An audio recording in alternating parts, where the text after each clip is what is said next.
Welcome to the Sports Business Classroom Audio Experience. I'm Alex Cocoros, and in this series, we're diving into the journeys of professionals who are making an impact in the sports industry. From executives to innovators, each guest will share their story, the lessons they've learned, and the strategies that help them succeed. This isn't just about the business of basketball. It's about life, sports, and the mindset it takes to thrive in a competitive world. Each conversation will provide insights and actionable advice you can use to take your own career to the next level. Whether you're looking to break into the industry or sharpen your skills, this series is here to help you achieve your goals. Let's jump in and learn from the best. Welcome back to another episode of the SBC Audio Experience. In this episode of the SBC Audio Experience, alumni host Alex Cocoros sits down with SBC Instructor and credentialed NBA journalist whose work has been featured in the New York Times Magazine, Rolling Stone, Slam, The Athletic, and more. Katie is also the creator of Basketball Feelings, a Substack where she explores the human side of basketball through creative and thought-provoking storytelling. In addition to her impressive writing career, Katie is an esteemed SBC instructor where she leads hundreds of students every summer at the SBC Immersive Experience in Las Vegas. Through her mentorship, Katie inspires the next generation of sports professionals, sharing her expertise in sports media, storytelling, and creative writing. Thank you for tuning into the Sports Business Classroom Audio Experience podcast. My name is Alex Cocoros, and today I have the pleasure of being here with Katie Heindl, award-winning journalist and writer. How you doing today, Katie? I'm doing really well. Happy to be here. Yeah. Thank you for taking the time to do this. I figured since this is an SBC audio podcast, it's only right to start it off with a SBC question. You've been an instructor with the media and broadcast students in Las Vegas during Summer League. Just talk to me about what that experience is like and being able to, in a way, give back to the students. And it must be a pretty fulfilling week for you.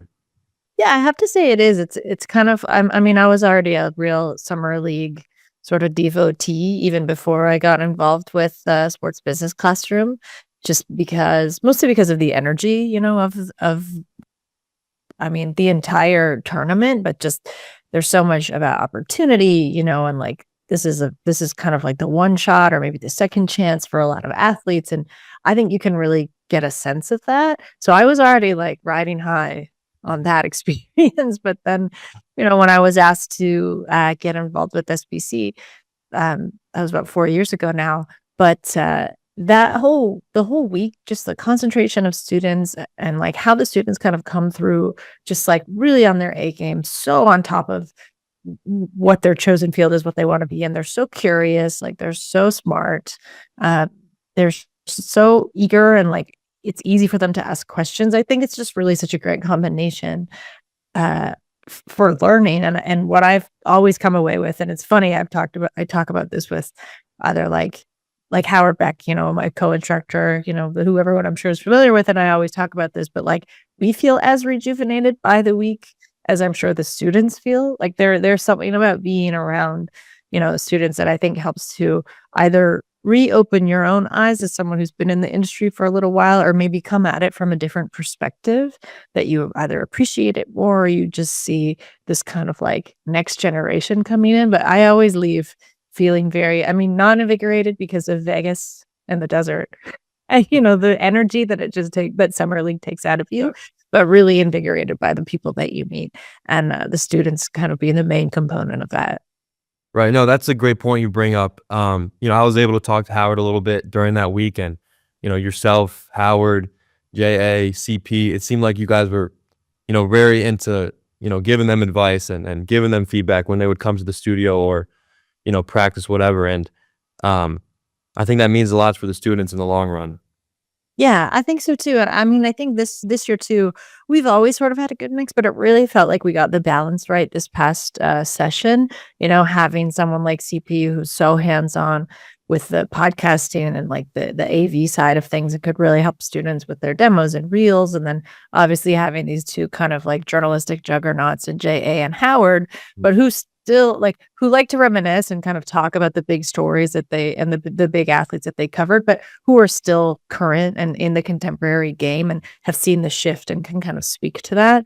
And then, someone like myself who's come from a background who my background isn't necessarily journalism. Well, it isn't journalism. I've had a lot of other careers, in the course of getting in here. But I think that's something I always try and share with students is just like, it's okay if, maybe this is, we have students at SBC who are not right out of college. Maybe this is like a second career for them, or we have students that want to approach this and are very serious about it, but maybe want to understand what are the other avenues that I can take to getting to working alongside sports. That maybe it's not journalism. Maybe we have students that come over from the scouting and analytics side who say, actually, I'm more interested in the media component. And I think that's really important, just the understanding that you can be driven and really focused and singular, but you can also still broaden your horizons, and not limit yourself. Right. That's what I think. That's what's great about sports business classroom in that week. Being able to, if you come in as a media major, you can say maybe I like to do analytics and vice versa. You talked about a little how summer league that week's or the basketball junkie. You meet people, you're watching basketball during the summer. What's not to love? But if someone's watching this and is interested in joining SBC, what would be one reason for them to join and partake in that week? You'd say? I think how immersive it is. Like we really tried to give the students, especially the media broadcast students, like a front row seat. And like we had them in the tunnels, we had them in post game scrums, we had them covering games, we had them talking to GMs and, players post game. I think just you'll never be as close as you are to the game. I mean, you may be later in your career if you stick with this, but in terms of just something to dive right into, you'll never be as close immediately as you are with SBC. And that goes for the, the scouting and analytics side of things too, because obviously you've got speaker after speaker rolling through those classrooms who in some cases are just being pulled directly from the games above, that are happening in the arena.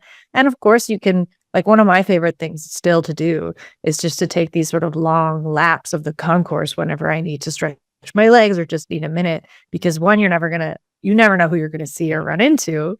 And just like these sort of really one-on-one opportunities of introductions and being so proximal to the game and the people, not just who play it, but who kind of oversee it and are stewards of it. They all converge, right, for this span of summer league. And that's what I try and tell people. It's like, one, yeah, if you're a basketball junkie and you just want to watch games all day, that's fine too.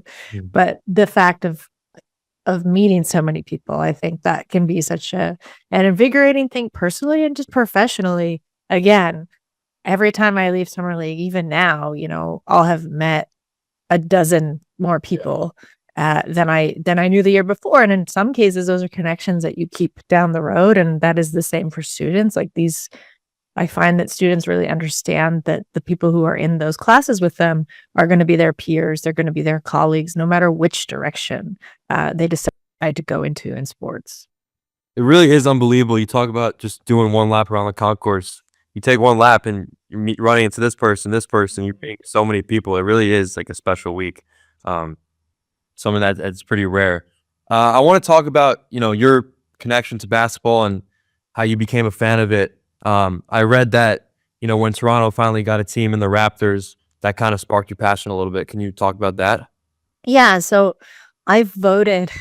I do like telling the story because it feels like it. I don't know. It's just, I was always a fan of basketball and sports, but my fandom, because Toronto didn't have a team, that's where I grew up. My fandom always lay with the, Detroit Bad Boys were I was such a fan of them, and Dennis Rodman. I really liked the bravado, of teams like that. Yeah. But I felt like they were adoptee teams. Like I never had my own team.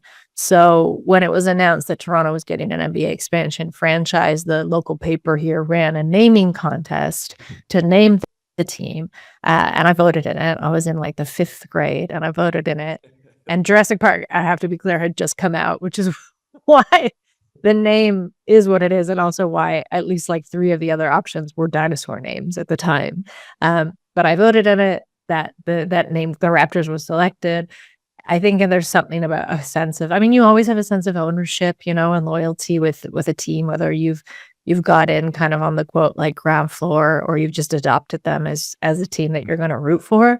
But I will say there's something about growing up alongside a team as it's going through all its also like growing pains, and struggling to kind of establish its identity, not just as its own basketball team, but as like the lone Canadian franchise, after the Grizzlies left Vancouver. So I think I still have that. Like maybe it's a chip on my shoulder sometimes, of just this team doesn't get enough attention. Maybe it's the frustration with the team when they've been maybe reticent to make a decision of like which direction they want to go in next. So I definitely have had like closer years following the team, years where if I moved, I moved away from the city for school, and I felt my interest kind of wane because I wasn't really right next to it anymore. When I came back to Toronto after college, I felt like I was getting back into the team. It was the Kyle Lowry, DeMar DeRozan era. Like things are really changing. But I think that's always a cool thing to me about basketball is like every season, even if like most of the same people are sticking around, but every season there's kind of a new story. There's a new angle to it. There's a new way to approach your fandom for the team. So I think most people in sports will tell you they were fans first. I think some people feel that fandom fall away as they get closer to it and cover the game. But I do think secretly everyone still has a little kernel of fandom, like hidden away somewhere in their heart. Well, I think you're one of the few sports fans in history that helped create your team's name. It's pretty cool. Maybe, yeah, maybe. That's like I can at least have that as like a claim to fame. So yeah, that sparked your passion for basketball. But when did you realize that journalism, writing was an avenue or path that you could go down and you had a talent for? I've always been a writer. Like since I was a little kid, I would write short stories. Like honestly, since I think I was reading, I was writing. So I knew that was something I always wanted to do. I just didn't necessarily know the avenue for it. And as I mentioned, off the top, I've had a lot of different careers. I've worked in media. I've worked in the arts, not-for-profits. I worked in publishing. I've kind of worked all across the board and in events too, I should say, for a long time. And while I had those full-time career and day jobs, I was always writing on the side. It was preliminary more about arts, culture, politics, things like that. And I should say, like, while this was all happening, I was still avidly watching basketball and following along with the Raptors and with the league at large. And what I eventually noticed was that the conversations I was having with my friends, and how we would kind of analyze the game and the people in it wasn't what was being reflected to me, where I would go get news. Maybe a couple, like I think back to the heydays of something like Grantland, or Deadspin in its previous iteration. There were definitely pockets where you could go after more personal stories and kind of off the beaten path stories, but that really wasn't what was in the mainstream. So I started writing about basketball actually in the lens of fan fiction for David Roth, who's now at Defector, but David Roth had a website called The Classical. And I wrote, like, Paul Pierce was a vampire in one of them. And another one, Chuck Hayes, was like getting chased by a gang of bandits led by Matt Barnes through the deserts of Texas. Like they were very far afield. And I can admit now that I think writing about basketball in a way that was fictionalized, and supposed to be light and funny would escape scrutiny off the bat, because I could also see that it can be a tough industry, one to break into, period. But I also think for new voices, especially women's voices, though that is changing, at the time. But then when I got more confident, I think about the language and the way that I would write about it, and I started actually writing analysis, like these were kind of game blogs or like really small profile pieces before I really had access to athletes as I do now. I started writing for a team site, a Raptors team site in Toronto. That sort of snowballed. I started pitching stories more widely. Again, more personal interest stories about the kind of the intersection of basketball and the broader culture, whether that was with, the business of the game, the cultural side of the game, sometimes the politics around the game. But I think topics that were very intriguing to me, because that's the way I look at basketball. I don't look at it as something that's in a vacuum. I look at it as something that does touch all, like sports touch Right. all parts of life, right, as an outlet. And I think that's what's so strong and powerful about sports and why people really love it. So I knew I wanted to do more of that. And I started my newsletter, Basketball Feelings, because as I started to freelance for more and more places, your voice kind of shifts and modulates to the place you're writing for, depending on what they cover necessarily. And I knew I didn't want to lose the way that I wanted to write about basketball, which was kind of like feelings focused, feelings first, athlete autonomy first, from the lens of more of the personal aspects of the game. And then that just snowballed. And I guess you could say that eventually became my niche. And I think what I'm most known for across basketball coverage. But to me, it really couples the best things I love about any kind of writing, which is really, lyrical, bit like literary style writing, but also getting to ask people to tell you their stories, maybe in ways that they're not, especially you see this in like, a post-game presser. Guys get asked the same question all the time. So like to try and go a little farther afield from that, and get people to open up to you and just to approach the game with real curiosity. I think that's where I've been able to find my niche, you could say. But yeah, it all developed over time, which is something I do stress to students. Even the most successful people you see that seem like they've always had a voice and they've come into it knowing exactly what it is they want to do. That's not how they started. Everything refines and changes, and you have to be open to those changes and kind of like definitely follow your passion and what it is you love and recognize the things that make your voice and your perspective unique. But don't be closed off to other things, because that will ultimately just make your professional, I think, platform a lot stronger at the end of the day. Yeah, you just said for yourself, don't close yourself off to things. You said you worked in events, media, obviously journalism. Has that always been in the back of your mind, like, I want to do as much as I can to, get comfortable with each field, and at the end of the day, this is going to help me become better in what I want to do later in life? I mean, I think it did in a backwards way. I would be lying if I said I did that intentionally. I think what I realized and when I had to start taking this more seriously was because, a lot of the other jobs I was having, I would sort of drift out of interest with them. I could feel myself. That's not where I wanted to be and what I wanted to be doing. I would always find myself drifting to want to write and talk about basketball.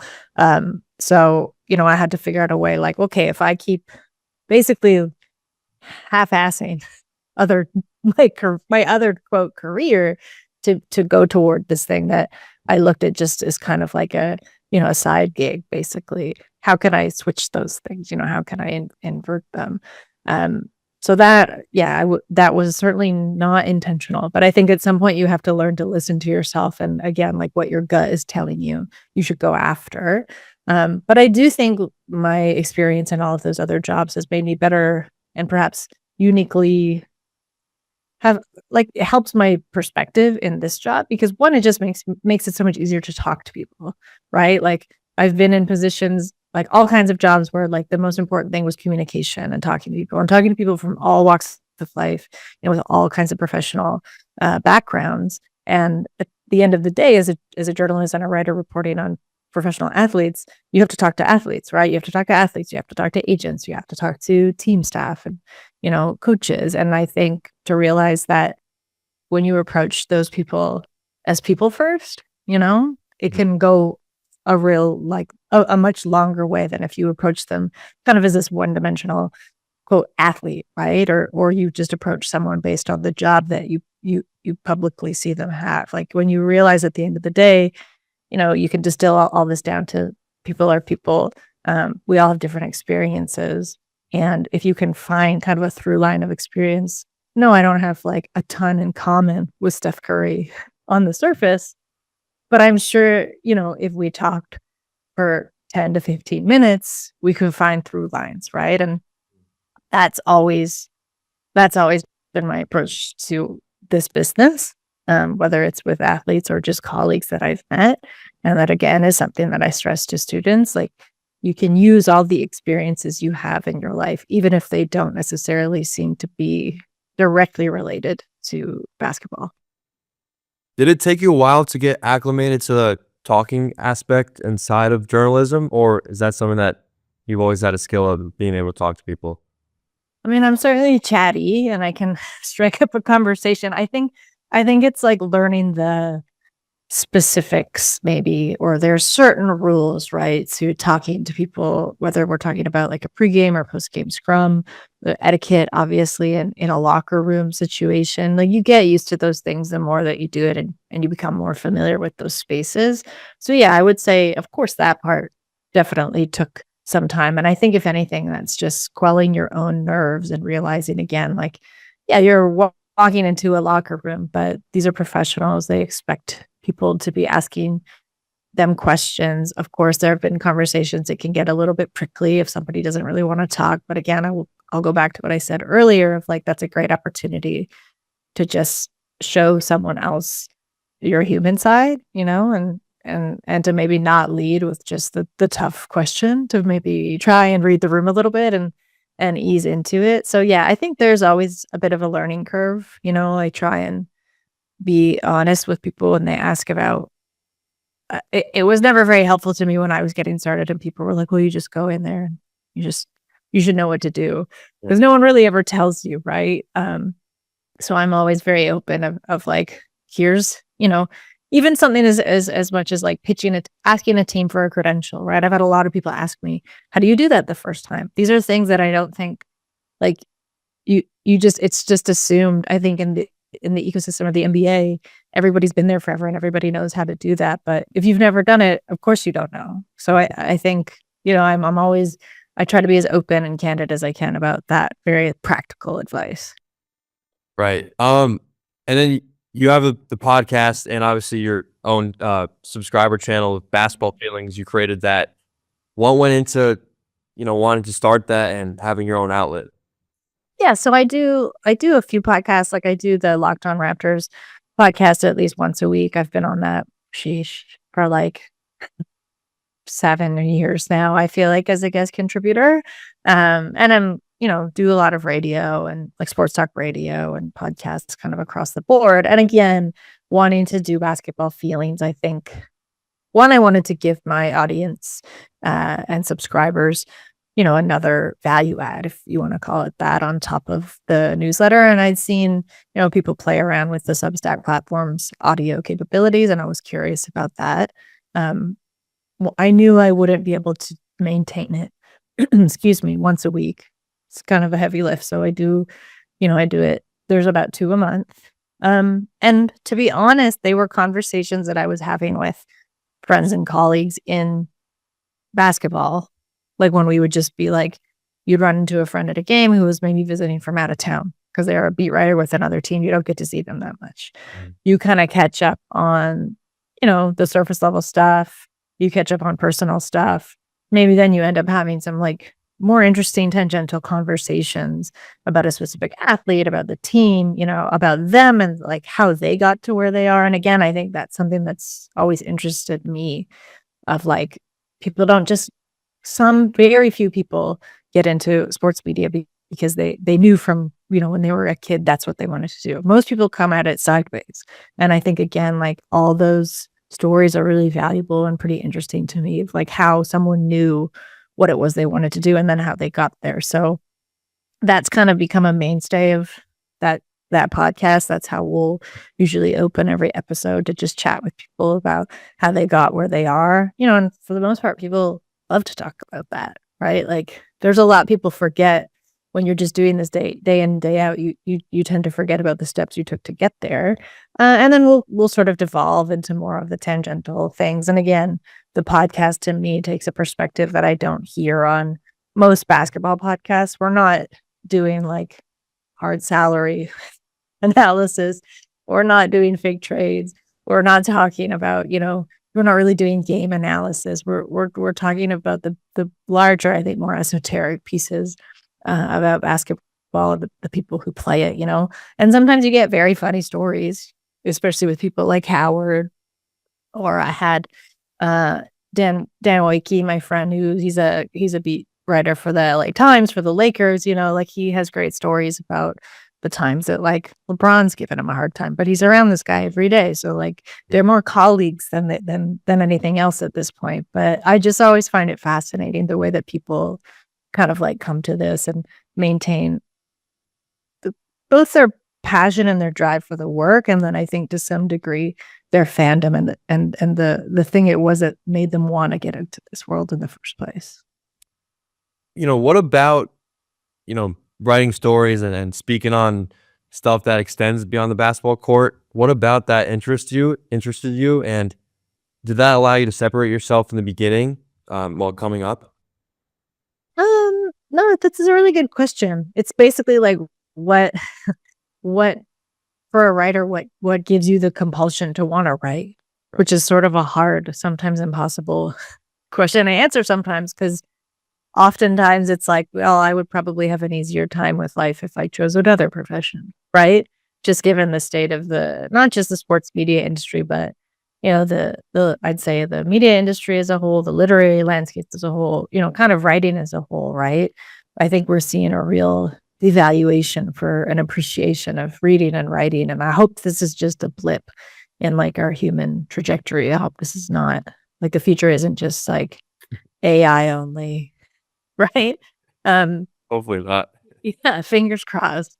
But I mean, for me, it's just writing is always the way that I've made sense of life. And I think to be able to put things down first, and I still write long form on paper, but to be able to put things down on a page really helps me distill and move out from a main point. So if I'm ever kind of conflicted or confused about something, I tend to look at it and take like all the tangents that come out of that. And what I found that approach to be a real natural fit with is basketball, just because there are so many tangential things you can follow, even within a certain game, even within a certain play. Like one of my favorite things is going back where I'm ever stumped or kind of having a bit of writer's block, to go to like a specific play or action during a game. And now you can do this now because everything's just on YouTube, which is phenomenal for being able to go back and watch clips, but just to watch the same thing over and over again and really like, what was someone's like facial expression doing? Not even the main ball handler, but someone like watching a defensive coverage get blown. Like, can you see their face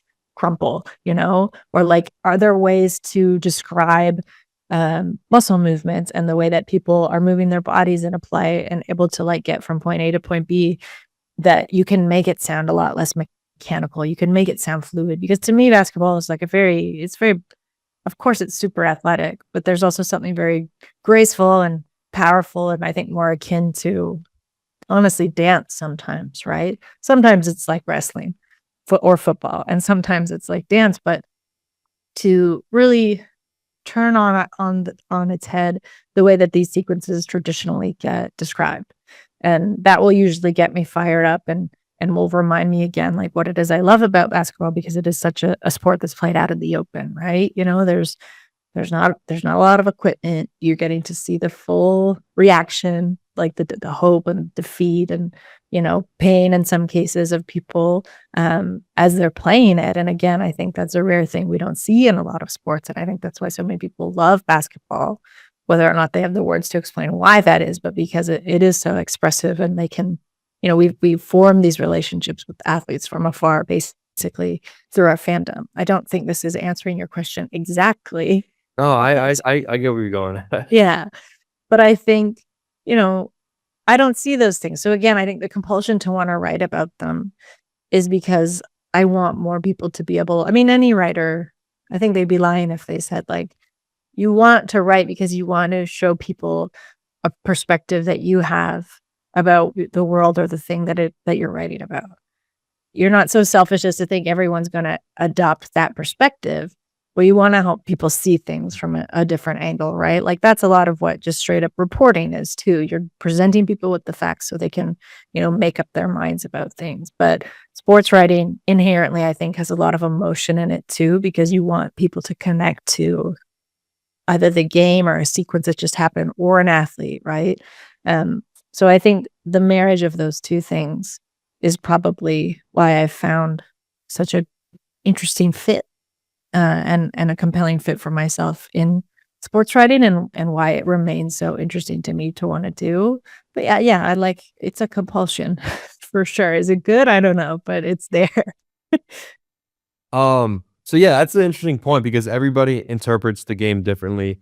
Like when you started the NBA fan fiction, was that going through your mind of, these players they're more than just basketball players. I can write more. I can develop more of a story to them, or something like. I will actually say, weirdly, I think it was the opposite. Like when I first started writing about that, I wasn't as proximal to the game. Like I didn't have a credential. I have a season credential with the Raptors, so I could go to games when I want, which is such a privilege, and it's great. And now I've met so many athletes and kind of like know their personal stories. I know their family members in some case, right? Like agents. I think the more you get to learn about the people in the game, it makes it harder to hold them at arm's length and write, very objective things about them.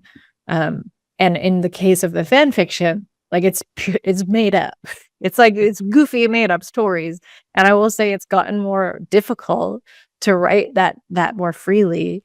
Now I only do it because how those stories ended up is that every Halloween I would write one when David stepped away from that website. And then eventually the website stopped existing. And we had it in a few other, it was at Vice Sports for a little while and a few other places. And now I just have it on Basketball Feelings, but David Roth will still write a foreword. And my friend Griffin Eckstein, who was doing the illustrations for them since I started, will still like do up a beautiful, like amazing illustration to go along with it. It's more of like a funny tradition than anything else. But I find it hard to write them because it's like, the last one, I remember one of them I wrote was about like Sam Presti hoarding pics.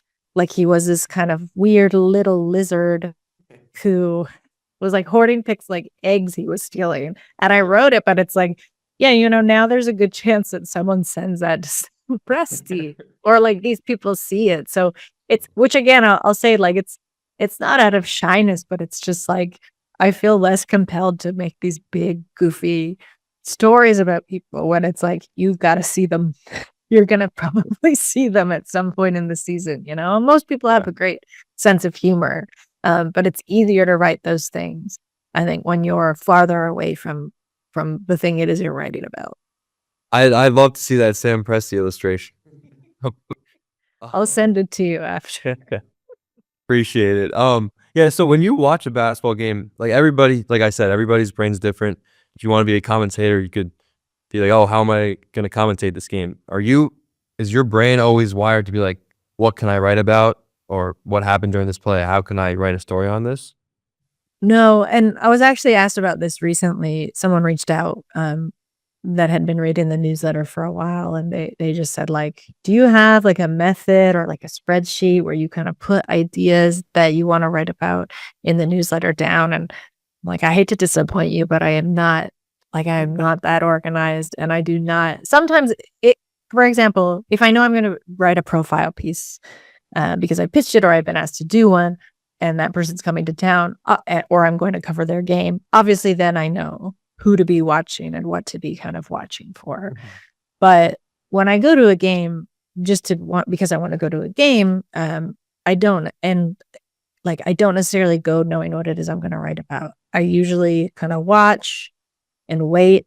And I know it sounds so hokey, but maybe there'll be a play or an interaction. I know what the feeling is because it just feels like there's a little tickle or like hook in my head of like, what was that? Or like, what just happened? Mm-hmm. Something that makes you pause, and want to rewatch it and want to see like what happened or like get to the bottom of it. Sometimes it's just an interaction between two people if there's like some tension. And again, you get to see all this, with basketball, it's like definitely all on display. So you can tell if two people seem to be having a hard time, with one another. But that's sort of how I find the impulsive things I want to write about. More broadly, if I'm not at a game, it's hard not to follow trends just because that's so much of how like sports writing and I think fandom is wired now. Everybody's just like, it used to be Twitter. Now it's like wherever you left from Twitter to go, somewhere else. But you see the same stories and you see kind of like the discourse and these stories, like the shelf life of them is maybe a day when it's like NBA drama, right? So it can be hard to, it's easy to want to write about those things. And I try not to follow trends like that too much because you just know they don't have staying power. But I think if there's like an overarching reason for those trends, like for example, I'm pretty interested right now in writing about this sort of rise of like first person like a Jared McCain having a TikTok, being so popular on TikTok, and like this first person experience of giving fans it. And I don't even, because I mean, so many athletes have podcasts now, but I feel what he's doing is so different. And it definitely feels very generational to me. So you can't imagine a LeBron James doing that. One, I don't know if he'd know how to work TikTok.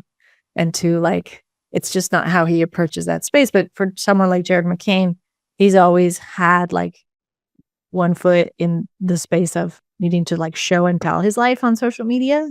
But now as an athlete, is he supposed to put up a little bit of a wall to protect himself, or is he going to maintain that? So trends like that are more like, this is something that we're going to see affect and change the game for years to come, because this whole, like, I think this entire new generation of athletes entering the NBA look at social media as so much of a different component than the generation previous, So things like that, which I guess are still kind of trendy, but have farther reaching ripples or effects.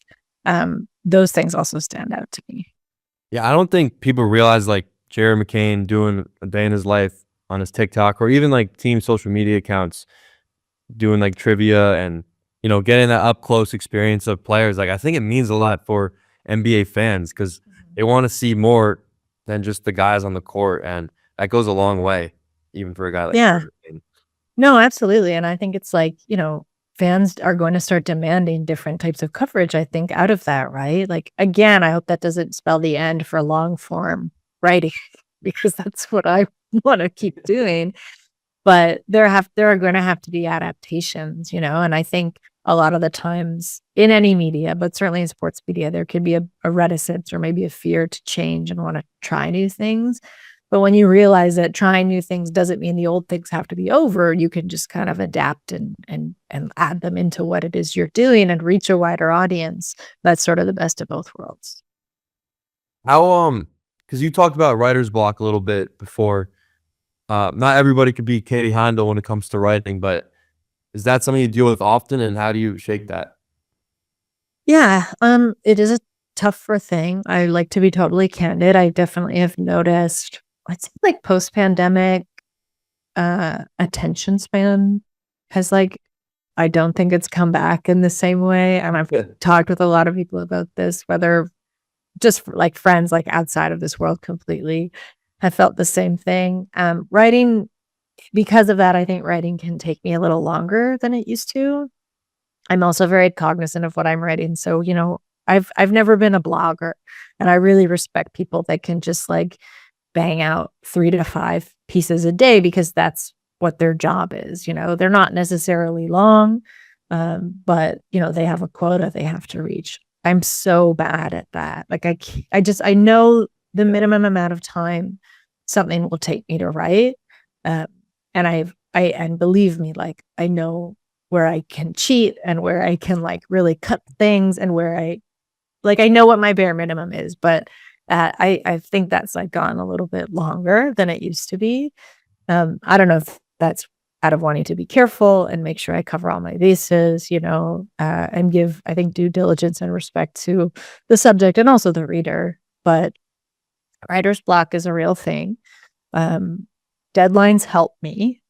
If I don't have a deadline, again, I know how to cheat myself, and I know the absolute minimum amount of time something will take me. So deadlines really help me. Just things like getting out and moving my body around. So, I strength train with a trainer 3 times a week. I swim. I have 2 dogs that are always happy to get another walk in. So just, I think getting out and moving around and taking yourself away from the subject, or in my case, sitting in front of a computer hoping that something's going to come, has definitely helped me. Though it can be hard sometimes, because when you feel stressed and pressured to finish, you're like, oh, I can't step away. I just need to get this done. But forcing always feels worse to me. So yeah. And as I said before, I've kind of recognized what my little tricks are, which is going back and watching highlights or replays of a person I'm writing about, to get myself kind of reinvigorated about that person, or often I'll notice things I didn't on the first watch of the way that someone plays, or, why someone's doing something, and that can lead me down rabbit holes. Research really helps me. I'm writing my first book right now. And research is very interesting. It can get you in trouble because you could spend more time researching than you are writing. But I really enjoy research. I utilize it now in the newsletter, whether that's researching about I have a series called Exits that I do every year during the playoffs. So when a team is eliminated, I'll write about that team. But a lot of the time I end up writing about the history of the place where that team plays. So city histories, I like to tie art and science into those things too, to try and, switch it up for myself and not just be writing why did this team lose this year, right? So things like that can really help my brain get to a different part of not just basketball. I know that I always need to add a little bit of something else, but I think as a writer, you learn what your limits are, and you learn pretty quickly what your tricks are. Are you strictly digital when it comes to writing now, or are you old school, do pen and paper sometimes? That is one of my tricks. When I'm super stumped, I will go back to notebook and pen. I find writing things out long form, just because you can't write as fast as you type, helps to slow my brain down. So if I'm really stumped about something and I know I need to write because I have to get started, I will turn to the pen and the paper. I write a lot on planes. I weirdly I don't know if it's because the altitude makes you warm. Yeah, you're trapped, and the altitude makes me more emotional. So I just I'll write more in planes. I'll write in notebooks on planes, so I don't have to bring out my laptop. But yeah, I do like to have a mix. It's easier to bring a notebook with you somewhere, right? And write in transit. I take the subway a lot in Toronto, to games. I'll write on the notes app on my phone.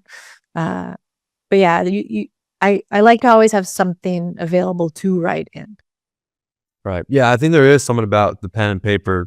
When you write it down multiple times, it sticks with you more, and you can create more from that. I want to go back to the basketball feelings a little bit. You've worked with many big news outlets like New York Times, The Athletic, Slam. With basketball feelings, you get more of a creative and freedom aspect from it, or is there a difference between the two? Yeah, I think at first the difference was a lot more stark. When I started it, now it's I don't have time to perhaps pitch as widely as I'd like to, but at that time I was trying to pitch everywhere I could. As a freelancer, you're always trying to secure your next story, right? Or your next byline. So that's why I wanted to keep it, so I would have the creative flexibility in writing. Now I've found a lot of the places I've written for are approaching me because of the way that I write. And there's kind of an understanding of this is how I'm going to write about it. I'm not really going to change to be more I'm not, going to ever be a X's and O's type writer. I think I would do very poorly at that. And I think anybody who's asking me to write for them, would understand that. And I also think the places I pitch to now,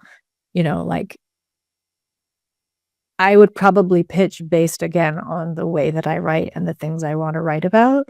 So I suppose I've figured out a way now through working at this for many years, to know where to go, if that makes sense. Yes. But yeah, I think when you're first getting started, there has to be an element of being a bit of a chameleon, and I think that's good too, because it helps you figure out your style, and the way that you want to either not just write, but talk, if you want to get into podcasting or broadcasting, the way you want to talk about basketball or anything. It helps always to emulate, you can emulate a little bit the people that you admire, but you can't always do that. You can't keep copying people. At some point you've got to break off and find your own style, but it does help to kind of test your foot, or dip your feet rather into a lot of different waters. How was that experience, freelancing for the New York Times, the Athletic, and those companies? It's good. I mean, the Times was like probably my first experience with. It was my first experience with a very rigorous fact-checking team, which I found fascinating, honestly, and not frustrating, even though like some of the, I remember like I pitched them, I love the dunk contest. I'm like a dunk contest acolyte. I will defend it to the end. People say it's a dying breed. They like the 3-point contest now. Even when the dunk contest is bad, there's something redeemable about it in my mind. Sure. So that was what I had pitched the Times magazine about. I wanted to write about the dunk contest. And I remember I had a line about Aaron Gordon's dunk. I said like a 360 dunk. And the fact checker came back and was like, they had watched and probably rewatched it many times, the clip, and they were like, actually, he doesn't get all the way around. So we can't say it's 360, even if, in basketball terminology, that's very what you'd say. Or you'd say like a two-hand, kind of like overhand. They'd be like, well, his hand lifted off the ball at one point, so we can't say it's two-handed. And you're like, well, this is just the way that it's referred to. But, to them, they have the same standards in a story like that as they would about war reporting, right? Mhm. So I found that very cool, to be honest, because it was like, you guys are really like, and to be fair, the fact checker was like, this is so fun. I've never fact checked like basketball before. And they got to watch like a lot of dunk contest clips. So I feel like I converted somebody. But yeah, that was more of like, I'd say a traditional newsroom experience, which as a freelancer, I hadn't had before. But I'd say across the board, my editorial experiences have been positive. Even the ones where editors, maybe even the ones where you end up having to fight a little bit to keep things in that an editor maybe wants to cut or change. I think that's good experience too, because it helps you really, you have to stand behind your voice. You have to stand behind the thing that you're saying. So I think that's good for any person, but definitely for a writer. That must have prepared you, and maybe a little frustrating at first by critiquing that it wasn't a 360, but that must have made you realize that you got to be on top of everything when it comes. Yeah, it's true. And I think like in sports, there can be this feeling, and basketball too, that there's like a shorthand. If you say just like the terminology for like a certain move, right? Or if like even some like name recognition of like why someone is playing poorly, why a team is really good at this moment. Like there's a thought that like if someone watches basketball, there's a shared language and they'll just automatically know what you're talking about. But to realize, in something like that, the readership is probably not going to be predominantly a basketball readership, right? It's a broader audience. So I think that's always helpful because of what I tell students too is like, this is such an insular world and it's just going to get smaller and smaller the deeper you get into it. So sometimes it does really help to be like crudely taken out of it. Yeah. And that trickles down to the Twitter users too, because they see one error, they'll call you out and we'll have no hesitation to do so. It's very interesting the time that we're in. We're kind of in a bit of like a pile-on period for like criticism. Like it's this, I don't know, like this kind of gotchaism, but people really revel, I think, in taking other people, strangers in some cases, like down a peg. Even if you're not in the public eye, like this could just be a stranger on the internet. Like people love fighting on the internet. So like that's something that is like worrying to me, but interesting in terms of like its broader cultural implications. Cause it's like, why are we so uncomfortable? Why are we looking to just like tear people down right now? And why are we like so uncomfortable with maybe disagreeing with someone and agreeing to disagree, So yeah. Yeah, that happens on Twitter. Maybe I was scrolling too much, but I see that all the time. Oh yeah. Who were some of your influences for people that were in sports media or were journalists that you try to model your writing after? I think at first no one, because again, I liked writers. I liked some literary and like nonfiction authors who would sometimes write about sports, but who weren't necessarily quote unquote sports writers. So like a John Jeremiah Sullivan, he has a novel of essays, nonfiction essays called Pulphead, and a lot of the writing in there. I mean, he predominantly is writing about horse racing. also like have a background in show jumping and in like horse riding. So like that was why that appealed to me. But, you know, the way that he was able to approach sports from a journalistic perspective, but also a more literary perspective is very interesting to me, and to kind of like broaden it out. It's like when you read a really good essay about anything, like maybe in the New Yorker, you might read a great essay about light bulbs and you're like, I never thought about this before, but the way that the writer's writing it is in a compelling, very interesting way. So I was always attracted to writers that write like that. Now I'm very lucky to count a lot of those people, you know, as friends and certainly colleagues. Like I think of someone like Louisa Thomas at the New Yorker. You know, she's their sports writer, but Louisa will write across all sports, right? And that doesn't mean she's an quote expert, you know, in every single sport. Her background is predominantly in tennis. You know, that's what she's most passionate about. But she's able to find the through lines, you know, for every sport, mostly through the drive, and like this kind of particular quality that most athletes share, like a certain sort of relentlessness. You know, she's able to find the through lines for sports by focusing on the people playing them. And I really admire that. Someone like Sirat Sohi and, you know, Rob Mahoney, they both write for The Ringer, but they're also like very good at getting super granular and are incredibly knowledgeable about basketball, but are very interested in like kind of blowing things open and picking at all the like whys and the, you know, almost these like sliding door moments in basketball. Like if someone didn't get traded here, like what would have happened instead? You know, the what ifs, which I think fans really like too, because that's like what fans do all the time. Like that's what the trade machine is, right? You make fake trades because you want to know the what ifs of if that person, you know, came to your franchise or whatever. So I think also I've learned to appreciate, and I've told Howard this, so I don't feel bad, but like someone like Howard, whose background is more in like really traditional sort of newsroom reporting, like the kind of the dedication, and I think the rigorousness that takes, right? I think that's something that struck me a little bit later coming into this. So now I definitely have writers that I look to, and I always read what they write whenever they write something. But I'd say that coming into it, I didn't necessarily look to anyone because there wasn't anyone who was really writing the way that I want, like of what I wanted to read yet. Yeah. I know I'm going all over the place here, but That's okay. you you know, you said you look at people, you know, who write to get ideas from. I'm sure there was SBC students who, you know, did the same for you. Was there anyone in these past couple of years that was like, Katie, hey, you know, I want to be a writer, or I'm intrigued on doing the kind of stuff that you do? In terms of students? Yeah. Yeah, the one of the most surreal experiences was a student. I was like just chatting with Howard, and a student had come up to us and they had a job offer from a team. And they were a little bit reticent to take the job offer because they didn't necessarily like some of the front office ways, the way that the front office was handling its interactions with its athletes. And they kind of wanted to write something calling them out on it, but that at the same time they were like, but I don't necessarily want to jeopardize my chances of getting employment down the road, which is a totally valid concern.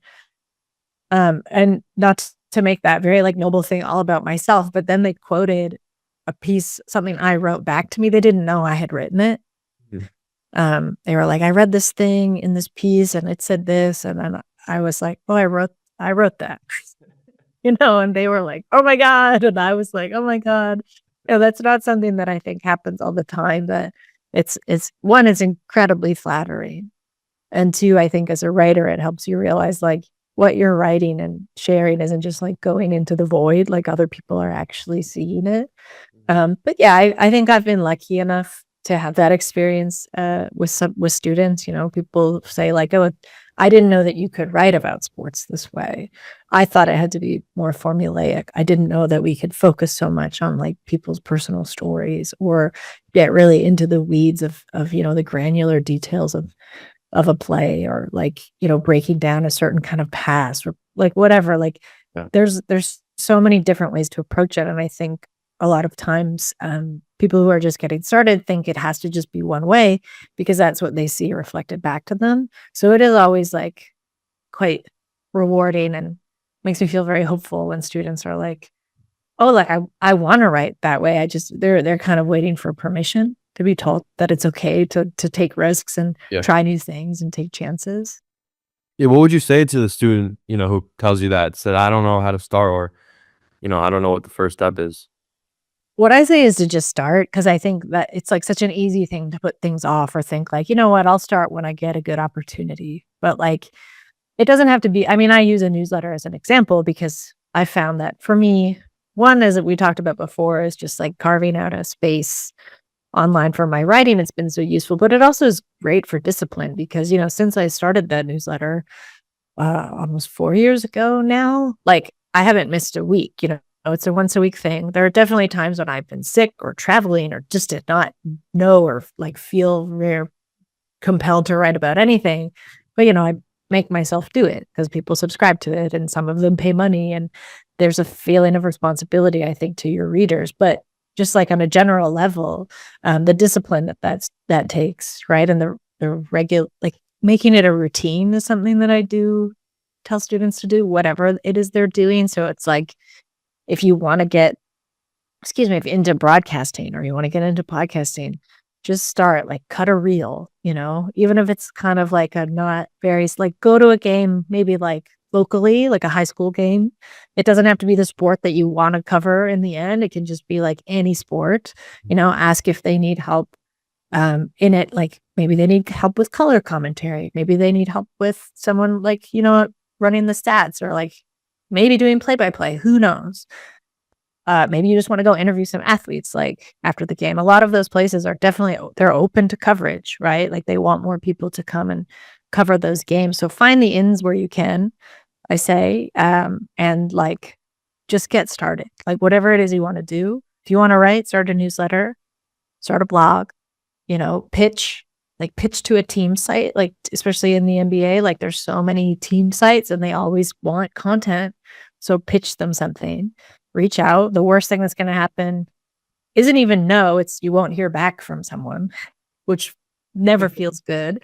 Yeah. But then you just have to try it again. Like don't let those things be a reflection of your effort or where you're going. Like you're going to get no's, you're going to get no responses, but you just have to keep at it. But at some point you just have to start. And I tell myself that all the time when I'm on deadline and I just am like, oh, I want to wait until I know the perfect way to start this piece. It's like, sometimes you start in the middle. Sometimes you start with an ending. Like you just have to start.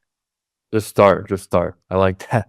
That's a great point because, to a student or the younger generation listening to this, in today's world, this is the perfect opportunity. There's so many, ideas, forms of content that you can create. Like you said, each team has their own website and whatever avenue you want to go down. Like this is the perfect time now to start something and then build off of that.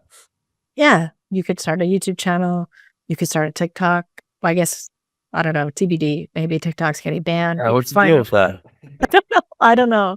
You could find another platform and start something, but like it's very easy to create like content. And sometimes at first you're not going to have a big audience, which is okay because at first what you're trying to do is hone your voice and define what it is you want to be talking about and how you want to be talking about it. So maybe you don't want so many people watching that process because it gives you the flexibility to change and adapt.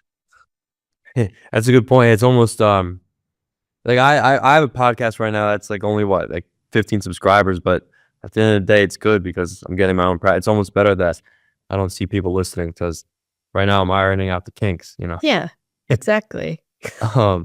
Yeah. So I want to ask about you a little bit more. Looking ahead, you've already accomplished so much. You have your own platform with Basketball Feelings, but with 2025 starting, are there any professional goals that you want to accomplish? I need to finish my book. We've pushed that deadline. My publishers are very wonderful people, and they want what's best for the book, but we've pushed that deadline ahead a couple times just because of the nature of being freelance. I do have to take opportunities where they come. Sometimes my opportunities are not in sports. I do copywriting.